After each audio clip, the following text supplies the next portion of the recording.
There's a pattern in European royal genealogy that historians acknowledge but rarely examine for what it actually reveals. Between 1700 and 1920, every major royal family in Europe changed their surname. Not some of them, not most of them, every single one. The Romanovs became the Romanovs from something else. The Windsors weren't always Windsors. The Spanish Bourbons have a different origin than their surname suggests. This wasn't coincidence. It wasn't random historical drift. It was systematic rebranding during a specific period when the nature of monarchy itself was changing in response to economic pressures that threatened the entire system. Start with the British royal family because their transformation is the most documented and the most revealing about these systematic changes. The current royal family's official surname is Windsor. This name was adopted in 1917 during World War I when anti-German sentiment in Britain made their actual German surname, Saxe-Coburg-Gotha, politically untenable. King George V issued a proclamation declaring that henceforth the royal house would be known as Windsor, named after Windsor Castle, one of the principal royal residences. The German titles held by family members were also relinquished. This was presented as a patriotic gesture during wartime.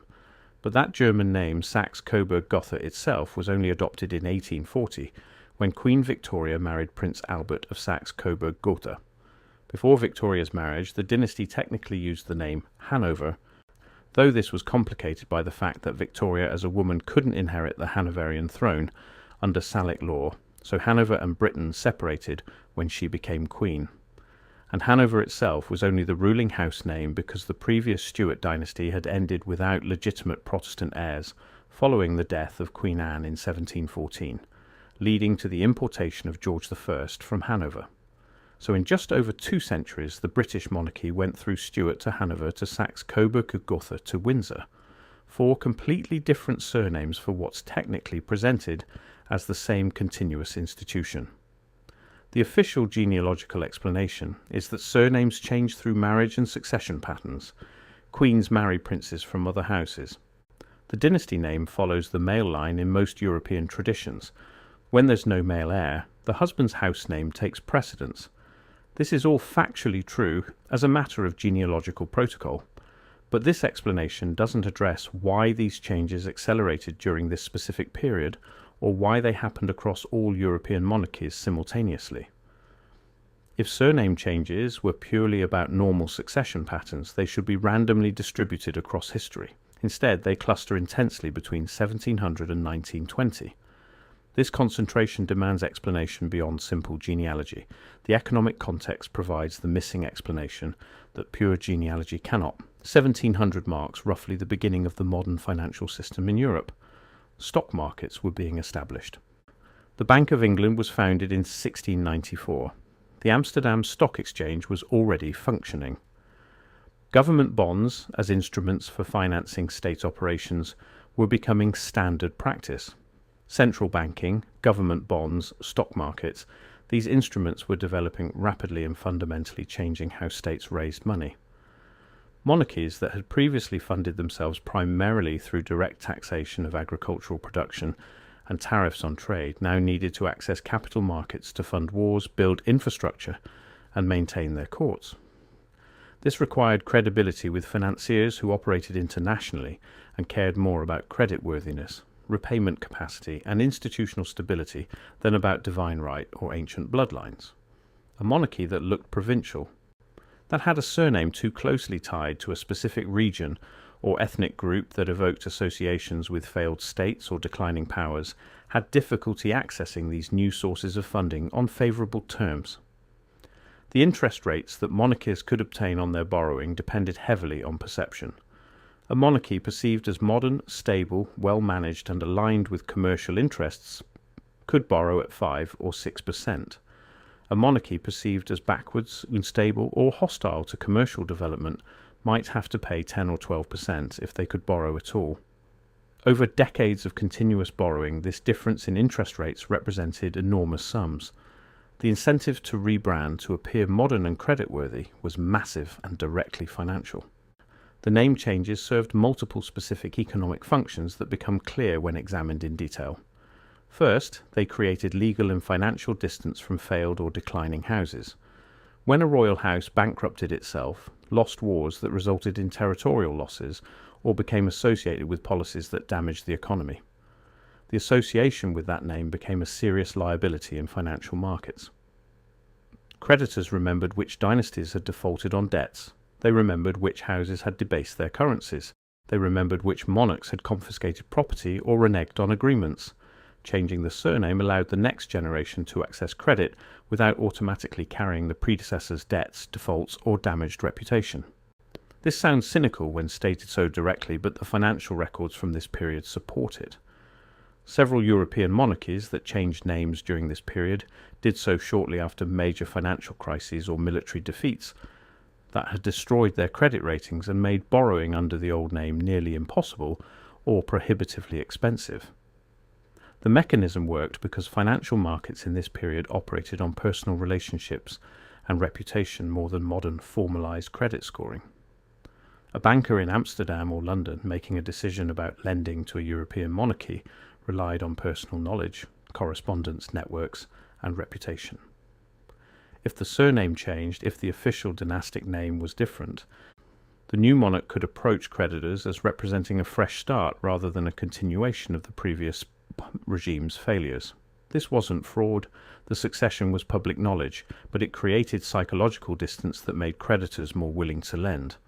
Second, the name changes facilitated marriage alliances that were increasingly about economic rather than just territorial consolidation. By the 1800s, European royal families were intermarrying primarily to create economic unions that provided access to different financial networks and commercial advantages.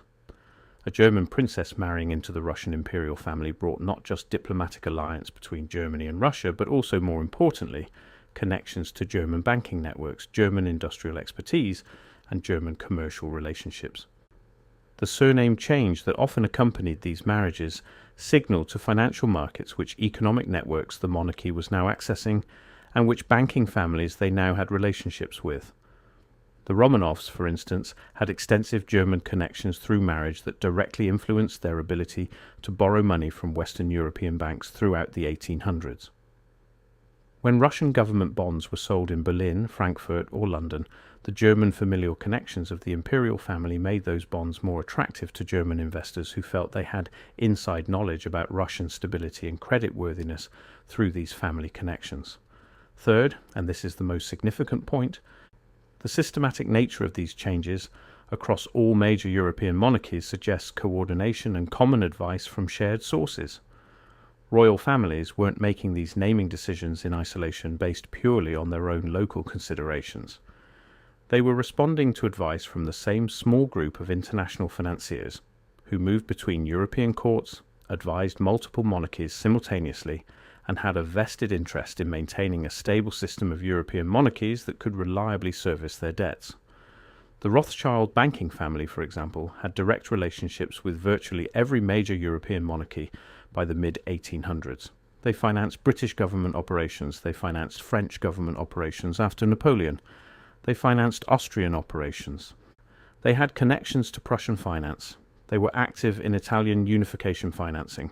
The Rothschilds didn't just lend money, they advised on financial restructuring, debt management, bond issues, and overall financial strategy. The idea that they weren't also advising on rebranding strategies, including name changes, seems unlikely given how systematic and coordinated the pattern appears across different monarchies. When you're advising a monarchy on restructuring tens of millions in debt and planning new bond issues, the question of how the monarchy presents itself to markets is central. The surname is part of that presentation. A clear, modern-sounding name is better for marketing bonds than a complicated traditional name that sounds provincial or evokes failed predecessors. Other banking families played similar roles. The Barings in Britain, the Hopes in Amsterdam. These weren't just passive lenders, they were active advisors with relationships spanning multiple countries. They moved in the same social circles as royalty. They intermarried with nobility. They had every opportunity to advise on matters beyond pure finance, including matters of presentation and branding that affected how monarchies were perceived in financial markets. The Russian case provides particularly instructive evidence about these patterns. The Romanov dynasty is typically dated from 1613, when Michael Romanov became Tsar after the time of troubles that followed the extinction of the Rurik dynasty. But the name Romanov itself became the official imperial house name only gradually during the 1700s.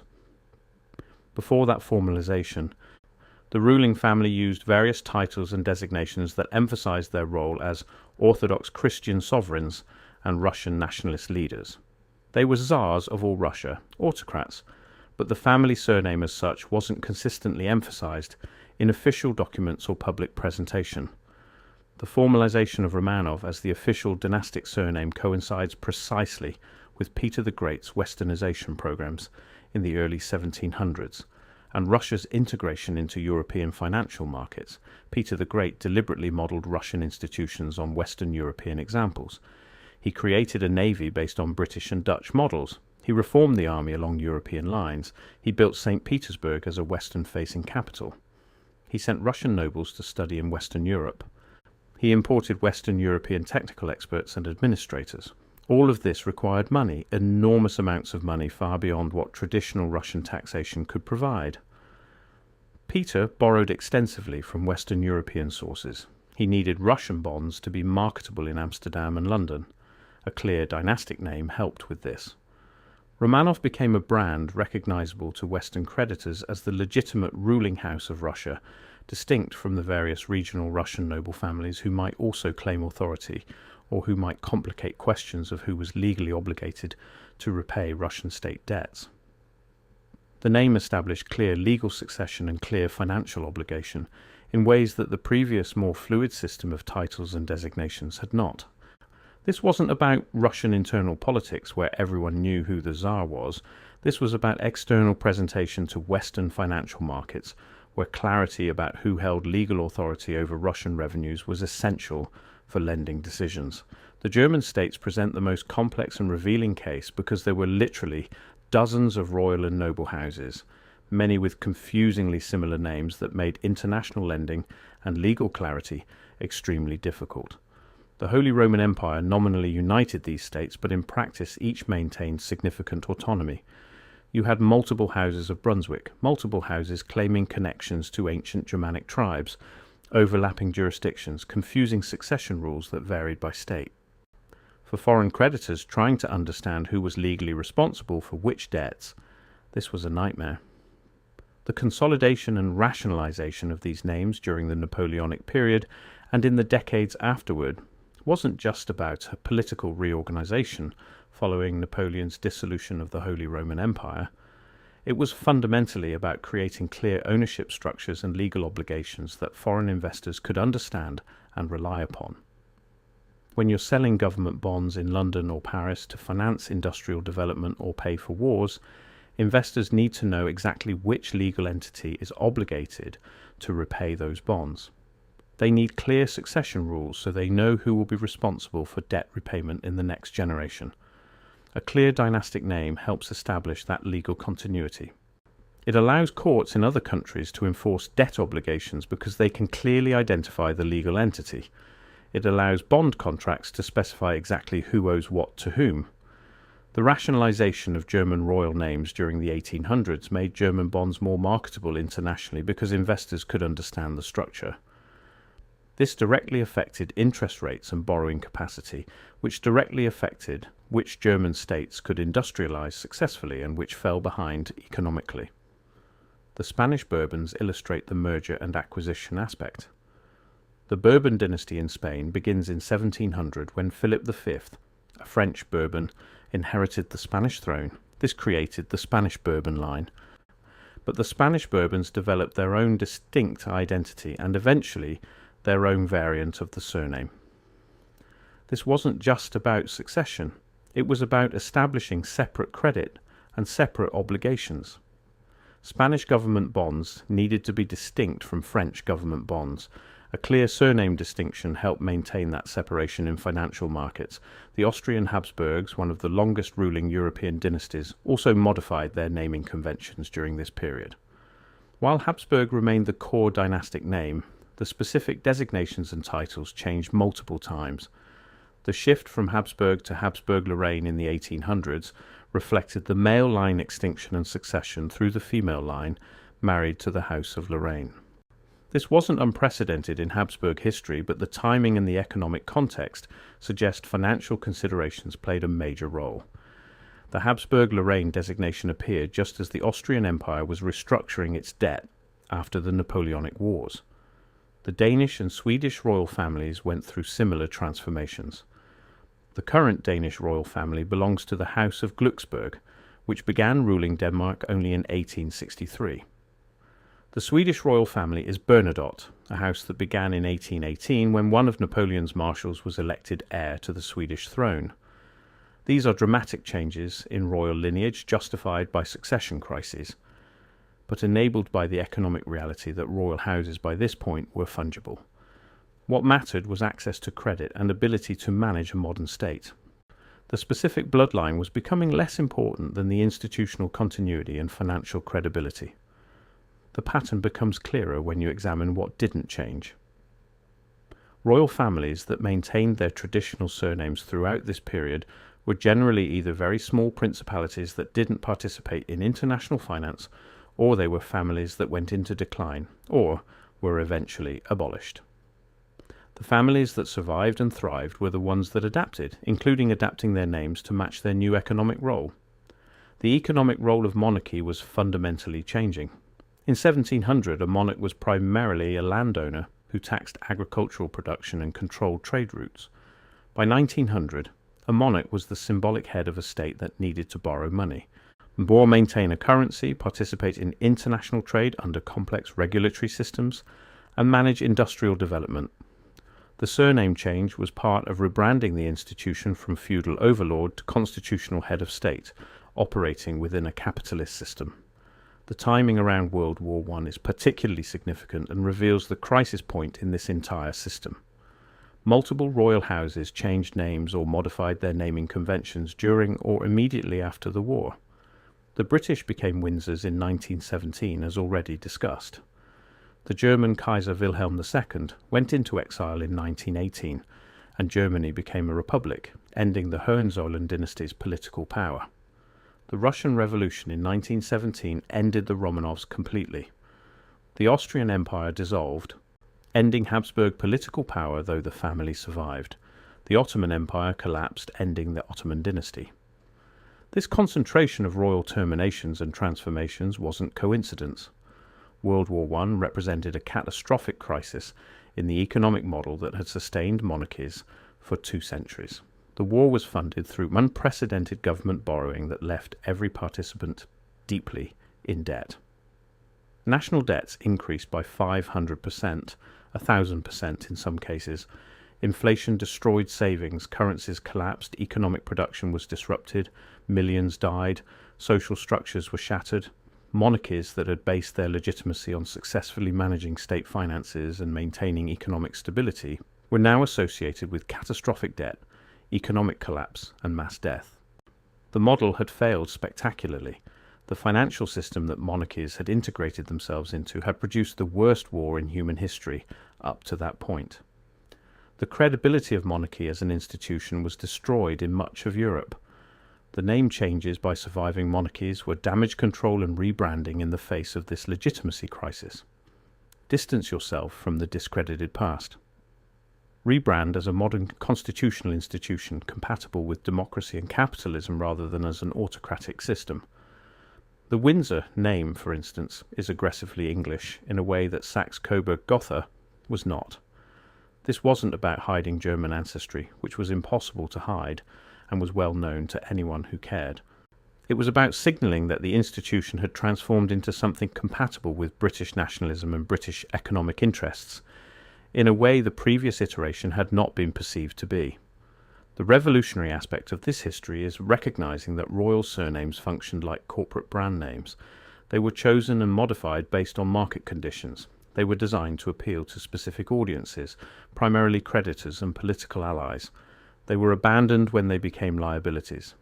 This reveals monarchy not as an ancient, unchanging institution based on bloodline and tradition, but as an adaptive economic enterprise that modified itself continuously to maintain access to resources.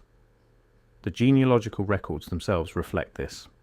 Official royal genealogies from the 1800s and early 1900s often trace lineages back centuries, but they rationalise and clean up the naming conventions. Earlier periods show much more variation and confusion in how royal families referred to themselves. The standardisation of surnames and the insistence on clear male line succession or well-documented female line succession reflects the need for legal clarity demanded by financial markets. Property rights and inheritance laws were being formalised across Europe during this period. Aristocratic estates that had been held under feudal arrangements were converted to modern property ownership. This required clear succession rules and clear identification of who owned what. Royal families, as the largest property owners, had to participate in this formalisation. The surname became a legal instrument for establishing ownership and obligation. The bourgeoisie and rising commercial classes also influenced this process. As these classes gained political and economic power, they demanded that royalty justify its privileges. The old justification based on divine right and ancient lineage was losing credibility. The new justification was managerial competence and institutional stability. A clear, professional-sounding surname helped with this positioning. Windsor sounds like a respectable firm. Saxe-Coburg-Gotha sounds like a complicated foreign entity. The comparison to corporate rebranding is not metaphorical or rhetorical. Royal houses during this period literally operated like corporations in almost every meaningful way.